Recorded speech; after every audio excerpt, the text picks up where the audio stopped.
Good morning guys, lutuin na natin yung ginata na malunggay. Hinugasan natin yan 3 beses.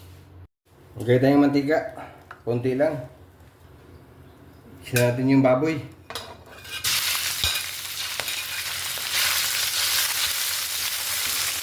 Lutuin muna natin to. Okay na to. Sabay na natin yung ricado. Bawang, luya,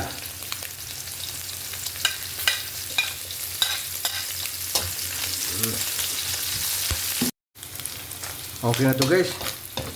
Sunog-sunog na yung baboy oh. Lagyan natin sili, bell pepper at saka sili. Ilagay natin yung purong gata guys.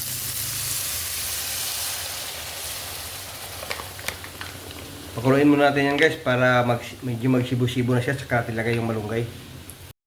Okay na guys, kumukulo na. Ilagay natin yung malunggay, medyo ano na siya, nasibo-sibo na.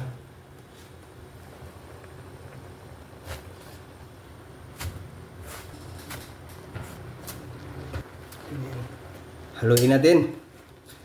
Sarap nito guys.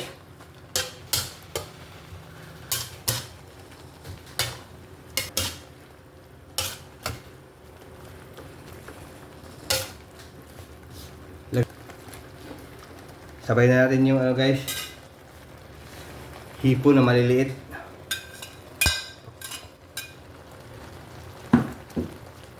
Takpan natin. Maglagay tayong asin, konting bitchin. Maglagay tayong asukal guys. Optional lang to, nasa inyo lang. Konting asukal, konting suka. Okay na to guys. Pag ganito ulam guys, taob talaga ang kaldero nito. Okay na to. Thank you for watching guys.